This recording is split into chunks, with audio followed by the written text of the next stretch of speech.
Hello everyone, my name's Paul Greenbank from PTG Wrightson Seeds, and I'm the East Coast agronomist for the Lower North Island, covering from Gisborne, Hawke's Bay and the Wairarapa.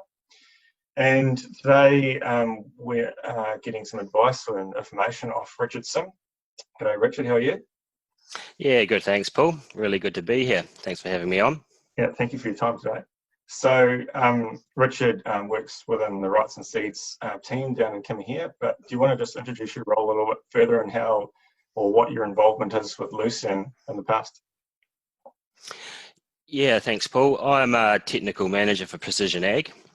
So what my role predominantly looks at is new technology that's coming through, both for within our breeding and product development pipelines at Kimihia and the wider business, and also technology that we can use on farm to sort of help the way we collect data, also help farmers make decisions and things like that. My background in lucerne started at Lincoln University, where I studied for a PhD under Derek Moot in the dryland pastures team, and from there I spent 3 years working up in China running field trials, predominantly looking at lucerne, as it's a very big crop up there. So I've got a bit of experience with it in dryland farming systems. Yeah, wow. So yeah, we're in good hands today, and some overseas knowledge in lucerne as well. So interesting. So I guess today it is autumn at the moment, and I guess to start with today, do you want to lend a hand on what farmers should be looking at past our, or probably our critical autumn stage, but certainly cover that and then look at what we need to cover in the winter in terms of lucerne management? Yeah, absolutely, Paul. So decisions that we make now are really important, although not much is happening with our crops at the moment as they're starting to shut down for winter. There's a few really key things that we can do to set ourselves up for spring. So I guess if we just take a step back and look at how the season's gone, it's been particularly tough. I mean, lucerne is a heavy lifter under severe drought. However, this year it's the bucket's empty. It has ran out of water. So some of the key management tools or decisions that would make, such as spelling lucerne, may not have happened, or the crops have been spelled, but they just haven't grown. So the roots might not have been replenished, and they could be under a bit of stress. So such things as weed control and keeping off them during winter is really important. Things we need to be thinking about. I'm not sure if you've got any insight onto crops up your way, Paul, but you would have been seeing similar things. Yeah, so within the East Coast region, obviously it's been quite dry, and Hawke's Bay is now mid-May, and Hawke's Bay is still in severe drought mode. And a lot of crops have been and gone and grazed off. As far as lucerne goes, even earlier on in the season on quite shallow soils, and we'll talk about that a bit further in the piece around establishing lucerne and what paddocks to select. But shallower soils and harder, bonier soils, lucerne has certainly shut down. I guess that's the question for you, Richard, is within those harder country or harder soil types, will the lucerne actually die, or is it just going to shut it down and protect itself? No, I mean, when it runs out of water and the bucket's empty, it'll shut down and it'll sort of go into a dormant phase, and it'll slowly be ticking over. It'll still be forming new nodes on the stems, and it'll be remobilizing root reserves to do this. So it's a really important that we stay off it and allow it to do that. But I mean, coming into winter, our lucerne will be shutting down after sort of 3 or 4, hard frosts. Yep. At this stage, we would want to be walking the crops just to have a look at what sort of weed pressure we do have, where the heavy areas, what's the spectrum of weeds, because following grazing, we'd like to get in there with a weed spray. So the grazing should be short and sharp, 5 to 7 days. Clean it up, get rid of all the resident weeds and sort of the dead material that's built up over summer and autumn. Cool, the story. And then and it's just a matter of reassessing that. So I guess a question from quite a few people is, I've got an older stand, and from your opinion, Richard, if we've got an older stand of lucerne, and it seems to be, the plant numbers seem to be thinning out, what sort of, if you were to put a square metre in the paddock, what sort of plant numbers per square metre would be an appropriate number? I know parts of Otago have lower numbers and North Island has high numbers, but what would be a general rule to sort of satisfy the ongoing longevity of a lucerne stand? Yeah, so plant population, it's really driven on the climate, the environment, and the soil types, which determines our potential yield. I mean, anywhere around 50 to 30 to 50 plants per metre squared, we're okay. If it's a high yielding environment or under irrigation and we're getting below those levels, we'll start to see reductions in yield. But I mean, lucerne is very good at sending up more stems to compensate for plants as they start dropping out. The real issue around that is as weeds start to invade, they need to be controlled. Yeah. So what's your advice on, just on flowering, do we need to let the plant flower in the autumn in ideal conditions? Obviously, we've been a bit stressed at the moment in dry areas in New Zealand. What about in a typical season, we might see some autumn flush? Would we let the plant go to flower and then have that quick 5 to 7 days grazing and then assess it when it goes dormant with weed pressure? Yeah, absolutely. In a normal season in late summer, we'd be looking at destocking our lucerne for at least 6 weeks of sort of continuous growth, ideally letting it get through to sort of 50% flower. And that's an indication that it's starting to send carbohydrate below ground to replenish the root system. And that will all set us up for the following season. This year has been different because of the terminal drought. We probably haven't had the growth, or we definitely haven't had the growth, and therefore we haven't had the recharge of root reserves. So following on from that, that's where the weed control will be really important. Yeah. Yeah. So following our hard grazing, when the lucerne's gone dormant, would normally wait sort of 10 to 14 days for the crop to freshen up, allow the weeds to start growing back before we would hit it with chemical. Yep. And within our toolbox, we've got a couple of really good options in paraquat and also atrazine, and they have different modes of action. So the paraquat is a very fast-acting burn down, whereas the atrazine, it controls a broad spectrum of weeds, but it also has a half-life of sort of 30 to 50 days, so that gives us a bit of residual activity. So if we've got younger lucerne stands and we've just established them and they're still there after this drought we've just had, it's probably going to take a little bit more nursing through and be a little bit more careful in the spring, certainly from a grazing perspective. But in terms of weed control, my understanding is that some of those chemicals can't go over younger stands. What's your thoughts there? Yeah, absolutely, Paul. That's correct. So we would want a stand to be well established, at least a year old, before we hit it with those sort of chemicals. So in that regard, no, we'd want to stay off it and would want to seek advice on what we should be using. Yep. Ideally, in our first year stands, we want to get the weed control done early. So we have pre-sowing options such as Treflan, and then follow up post-emergence herbicides. Yes. And it's probably worth spending the money then to try to get us through the first winter without needing to control weeds. That's a really, really good point. And I guess another aspect of that is actually using other forage crops, providing we're being careful with our chemistry and looking ahead in terms of residual activities of that chemistry on the markets. So and with the crop prior to lucerne, we can actually clean out a lot of weeds as well and then minimise the risk of weed burden within lucerne. Yeah, absolutely, Paul. So before going into lucerne in the new stand, we would be potentially looking at 1 to 2 years of a break crop, which gives us a good opportunity to clean up some of those weeds. So while we're still in winter, so do you want to give just a real rough idea of what dormancy means and how that works within New Zealand lucerne systems? Yeah, so dormancy is a scale, normally 1 to 10, and it indicates sort of the autumn and winter activity of different cultivars. So in New Zealand, we'd normally be using lucerne with ratings of 4, 5, and 6. And they're dormant over, sort of semi-dormant over winter, they'll shut down. Whereas lucernes with higher ratings, sort of 8s, 9s, 10s, they're highly winter active and they'll continue growing. Yeah, okay. Oh, well, so well, you'll probably explain it a little bit further on, but dormancies with 8, say, they wouldn't have the longevity as the dormancy of 4 to 5, just from a root reserve point of view. No, they don't. So they tend to produce more in autumn and winter at the expense of the roots.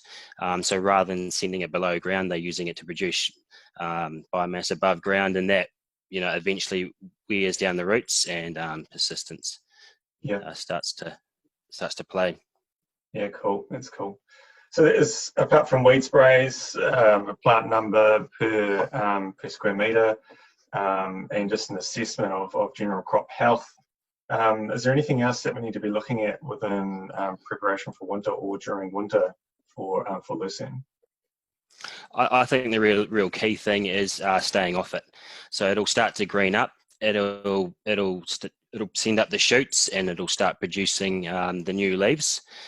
So it'll green up, and there might be an urgency to get in there with stock and have a bit of a green pick. But it's really key that we do stay off it, because that's our canopy for the following spring.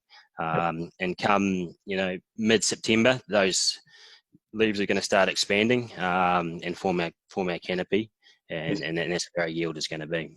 Yes, that's right. Yep, no, that's good information. So I guess looking forward and going into spring, so let's assume that we have a farmer who hasn't used lucerne before. What are some of the factors and some of the considerations, or top 5 things that he or she may need to consider prior to even considering lucerne in the farm system?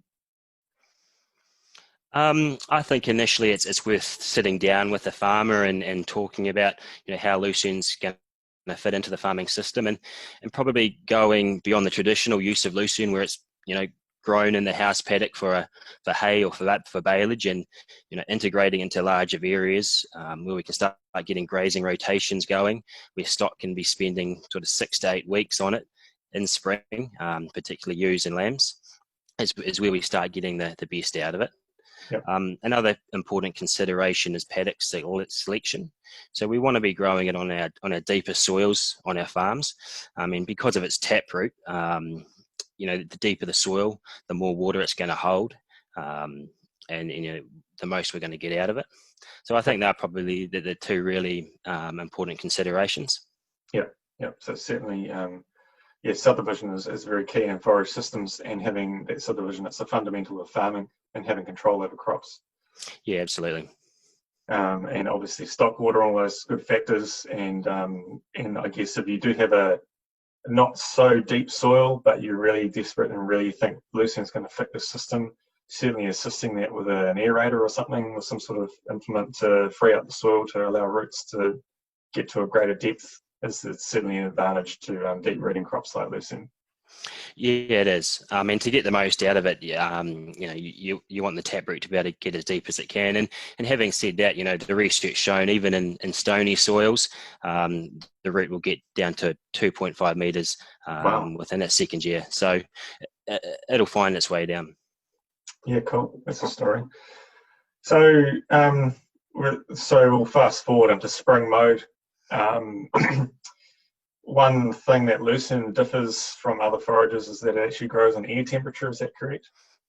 Yeah, it is. So it's responding to air temperature in the spring. Yep.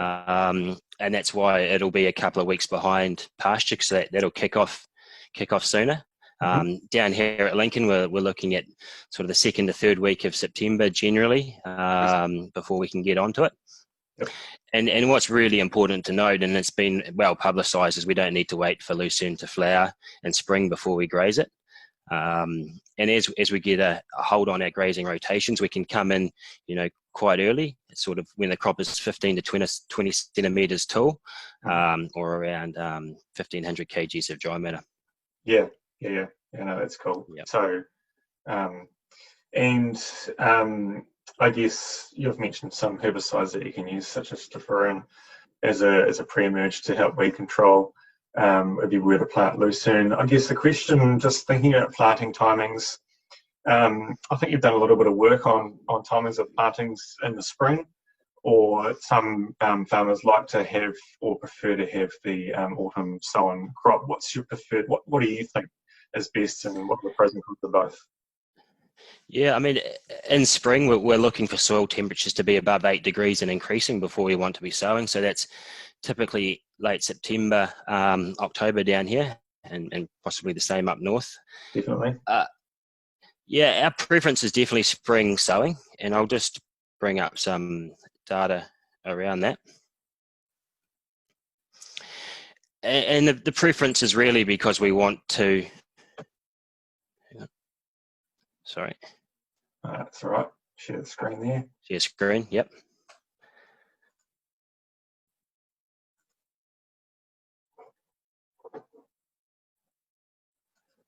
There we go. We can see that. That's cool. Thank you.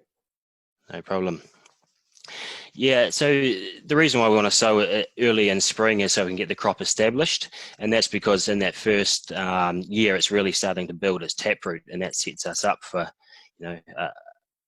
good persistence over quite a few years.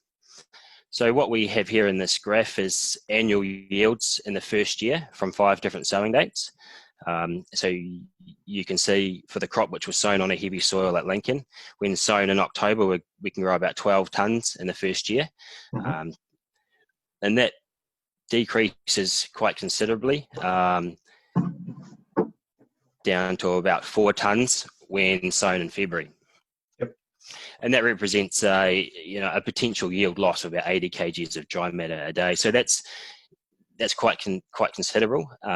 So if we are delaying sowing for any number of reasons, we need to be thinking, it is costing us yield, and how does that compare to the alternative? Yes, and I believe that if you were to sow in November, let's say also December, and we do have rain and we are in a dryland area, for instance, we do have enough rain to get it started, it's not only losing yield throughout those months, but also the persistency may be compromised by wanting to get onto it sooner. And we do want to be able to be careful with the grazing management of lucerne, certainly. So I guess what are some of the factors or key triggers? You'd mentioned that if you've got an established lucerne and you come out of winter, you don't need to wait for it to flower. What about if you're sowing it in spring, and then when should you be going onto it? Is the flower thing a trigger, or is it just a height thing, or is it both? Yeah, so from sowing, we want to be staying off it until about 50% flowering, and that's going to be about 90 to 100 days after sowing. Mm-hmm. And that gives us an indication that the root mass is starting to expand, and the plant is starting to develop quite nicely. Having said that, within the first year, that root is still continuing to develop, so we do need to be careful with it in the first year.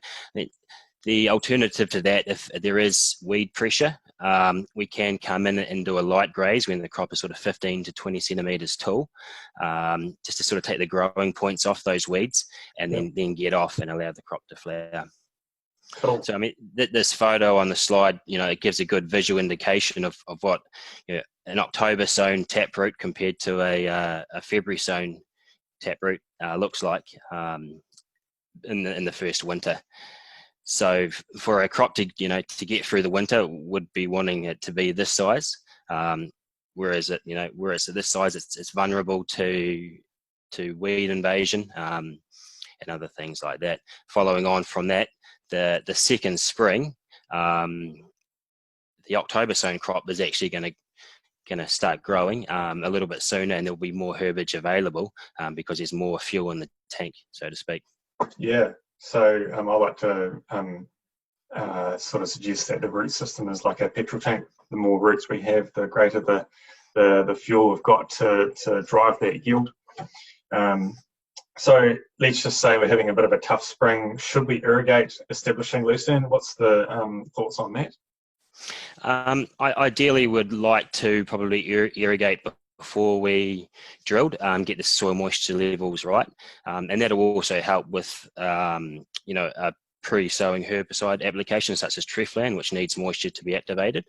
Mm-hmm. During the early stages of crop emergence, we don't really want to be putting on too much water, because that just simulates more weeds to strike. And actual crop use is relatively low at that stage.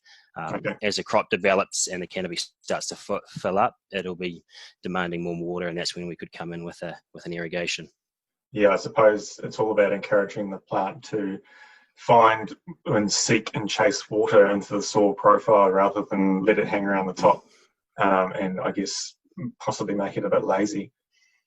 Yeah, that's right. And then along with that, you just encourage weeds to strike as well. Yeah. So what about nitrogen use? So lucerne is a legume, and it produces its own nitrogen. Would you suggest nitrogen at an establishment period, or would you steer away from that? There's comments out there, if you apply nitrogen, you make the lucerne lazy.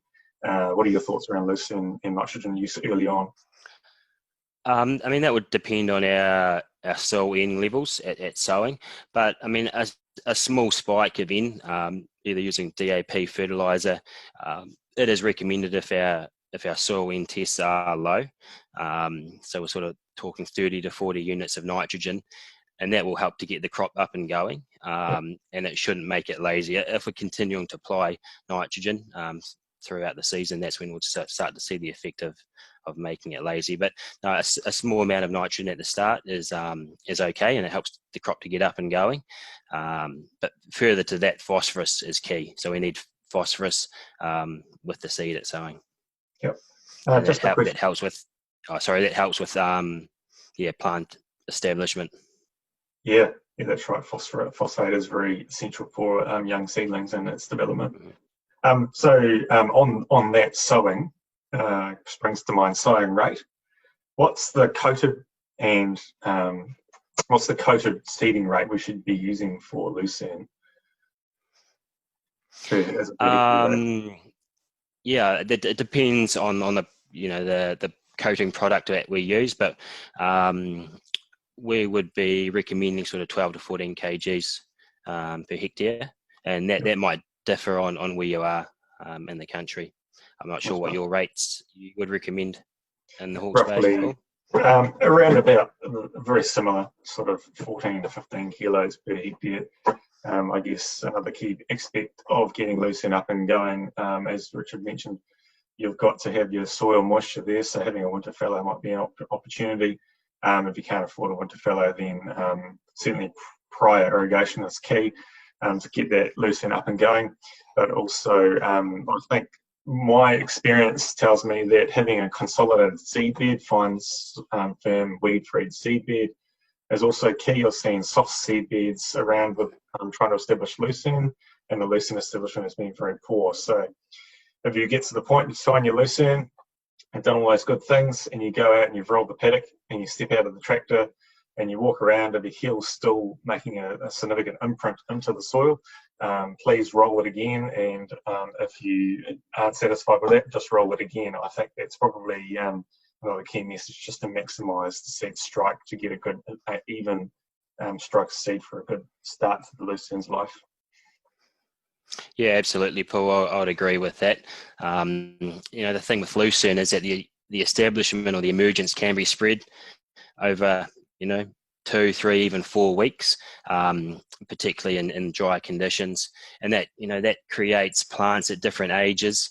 It would make post-emergence weed control difficult if we're using products which the crop needs to be at a certain growth stage before we can apply, and also make sort of the timing of first grazing at 50% flowering a little bit difficult as well, because we're going to have much younger seedlings within the sward. Yeah, for sure, exactly right. So let's assume we've got our lucerne up and it's going, and we're about to introduce stock. Do you want to talk about stocking rate and just talk about the lucerne system and how many paddocks we should ideally have, and the rotation length of that, and how that works, if we go shorter or longer in the rotation length? Yeah, so in spring we can, as I mentioned before, we can start grazing our lucerne when it's getting sort of that 15 to 20 centimetres in height. And we can start drifting ewes and lambs onto it. Typically the lambs will be at least 2 weeks of age before we drift them onto the crop.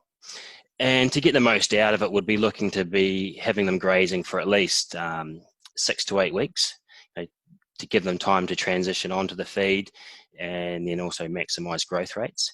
So that means having, a large enough area and having it subdivided so we can get a rotation going. And the ideal situation is where we have 5 to 6 blocks or paddocks or areas separated with electric fencing, where we can move the stock onto, graze the crop for 5 to 7 days before moving on to the next paddock. And that's creating sort of a 38 to 42 day round. And we can slow that up or speed that speed that down depending on how the lucerne's performing. But in terms of stocking rate, we need to be sort of thinking over the entire area and probably starting conservatively in spring. Because we don't want to get on top of it too early and get around the rotation before it's actually had time to regrow. Yeah, for sure, exactly. So I guess there's an old method, and this probably comes from Derek Moot and others within the lucerne realm, that we have a 42-day rotation or 6 paddocks system. Would that be correct? Yeah, that's absolutely right. And I can I'll bring up a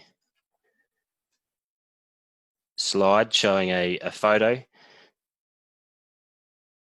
Just while Richard's doing that, I think it's important to just go back to the seed thing. If we use Superstrike treated seed, as that contains fungi for nitrogen fixation, as New Zealand soils are lacking in that. So it's important to do that so the plant can actually fix its own end, whereas if we had sown bare lucerne seed, then the nitrogen fixation ability would be considerably lower. Yeah, so Paul just brought up a slide showing a classic lucerne photo. So this has come from Edmar Chieshra from his PhD work in the early 2000s, who was also a student of Derek Moot. And on the left-hand side here, we've got a crop that's been grazed every 28 days. So that's a 3 days on, 25 days off rotation, compared to a 42-day rotation.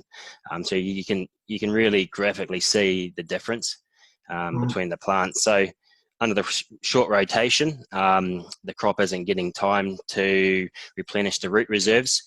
It's burning up the fuel tank, and as a result, shoot growth is really suffering in comparison to the 42-day. And in terms of annual yield, it's producing about 50% less than what it would under a longer rotation. So that rotation is really key. It's a really, really critical thing to get right. Yep. Yeah, that's right.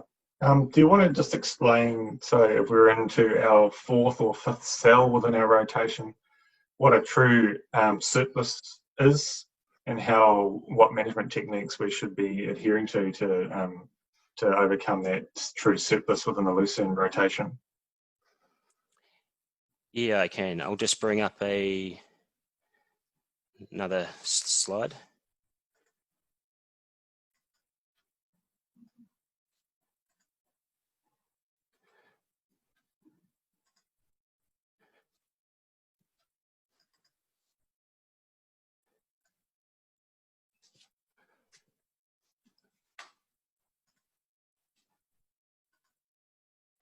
Yeah, so within a grazing rotation, we talk about a true surplus. So that's when we'd go in, we'd drop a paddock out and take it for hay or silage. And I just want to sort of demonstrate what we mean by that. So in this graph here, we've got 6 different paddocks. On this axis, we have pre-grazing yield, and we have stock utilization. So this is ewes and lambs grazing in the first rotation in spring and early October. So in the blue, we have yield. So the first paddock is grazed, and the yield is about 2 tonnes of dry matter, and we're getting really high utilization. So we're getting really high utilization, which is in the green, of about 80%, and that's because it's predominantly leaf and soft stem. Yep. As we move to the second paddock, the yields obviously increased. That's just over 3 tonnes, and utilisation has dropped a little bit because there's a little bit more stem. And that sort of continues on until we get to the 5th and 6th paddock, where we're actually coming in at yields of over 4 tonnes, and utilisation has dropped off to about 50%. So if we were at paddock 5 and we could see that we've got over 4 tonnes ahead of us in paddock 6, we could actually jump ahead and look at what's happening in paddock 1 in terms of the rotation. And if the crop is actually grown back quite well and it's ready to be grazed, we could actually drop out paddock 6, take it for hay or baleage, and go into paddock 1. However, having said that, if we're looking forward, and in fact paddock 1 is not actually ready to be grazed yet, we don't actually have a true surplus, and we should stay grazing paddock 6. And we just have to accept utilisation will be lower, but that's not such a big problem because we are trying to maximise live weight gain in our lambs, and that's just something that comes with grazing sort of the higher biomass crops. Yeah, so within that first cell, you've got excellent utilisation, albeit lower yield, but it's certainly a high quality. And I guess fibre is one thing fibre and salt are some of the things we need to consider from an animal health perspective. There's talk of mowing the lucerne within the first and second cell to increase fibre, to reduce the red gut. You're not actually increasing fibre here, but do you want to explain that a little bit further, Richard, and the method and madness behind that? Yeah, so what mowing the crop does, it allows it to wilt down, and the dry matter percentage will increase. Therefore, the stocker, as a stocker consuming, they're probably taking in more fibre, and it lowers the risk around that. There's evidence that it is working very well on some farms, and it does reduce the risk of animal health problems associated with lucerne. Having said that, transitioning the stock on and having a fibre source is still adequate to reduce animal health problems. So it's probably something that probably needs a bit more work done around it. So a sort of more clearer picture around it. But I think both methods are acceptable. Cool. That's a story.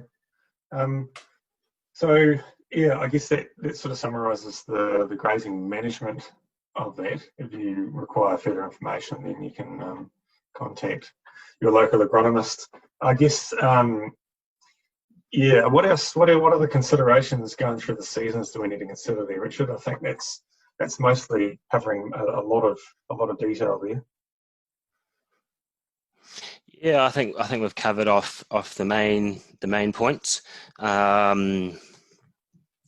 Just to summarise, at the moment, the key points is to do a clean out graze when the lucerne's gone dormant after a few frosts. Do a herbicide application if we need it, and then stay off it until spring, until growth kicks off in spring. We don't need to wait for it to flower in spring. Get onto it when it's 15 to 20 centimetres tall. Get a grazing rotation going, 5 to 6 paddocks. Start conservatively with a stocking rate, and then increase or decrease depending on how the season's going. And try to leave the stock on for sort of 6 to 8 weeks. And then the other really important management decision is destocking.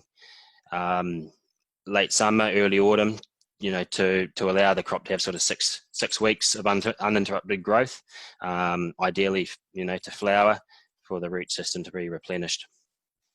Cool. So one question I did have is some guys out there, guys and girls, like to harvest it for hay, or some might even have lucerne baleage for their fodder wheat to accompany that to balance their diet, versus grazing. Is there any pointers that you've got around fertiliser application on mowing for hay and maybe mowing height? I understand as a something to consider. Yeah, absolutely, and that's actually something we haven't touched on, but this time of year is a really great time to be getting out of the paddocks and soil sampling. and applying fertilizer as we need it. And potassium is a real key nutrient, particularly where we have been cutting, carrying, and removing a lot of forage off the paddocks. So that is something we need to be looking at, and typically would be working on around 20 kgs of potassium per tonne of dry matter that we've taken off. Yep. In terms of replacing. And we need to be a bit careful about how much potassium we will put back on in one hit, particularly if we are grazing at the time, and we wouldn't want to go over sort of 50 to 60 units of potassium in one hit. Right. Yep.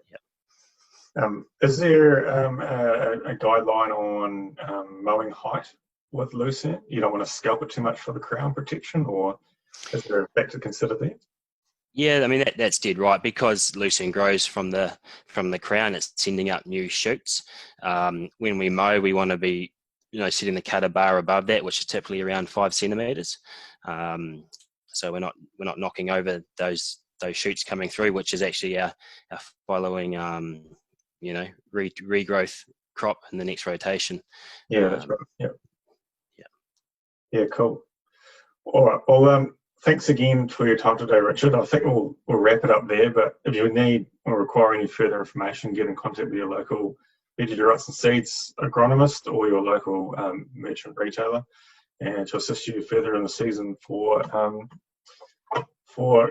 considering lucerne. Cheers. Thanks, Richard. No problem. Thanks very much for having me on. Cheers.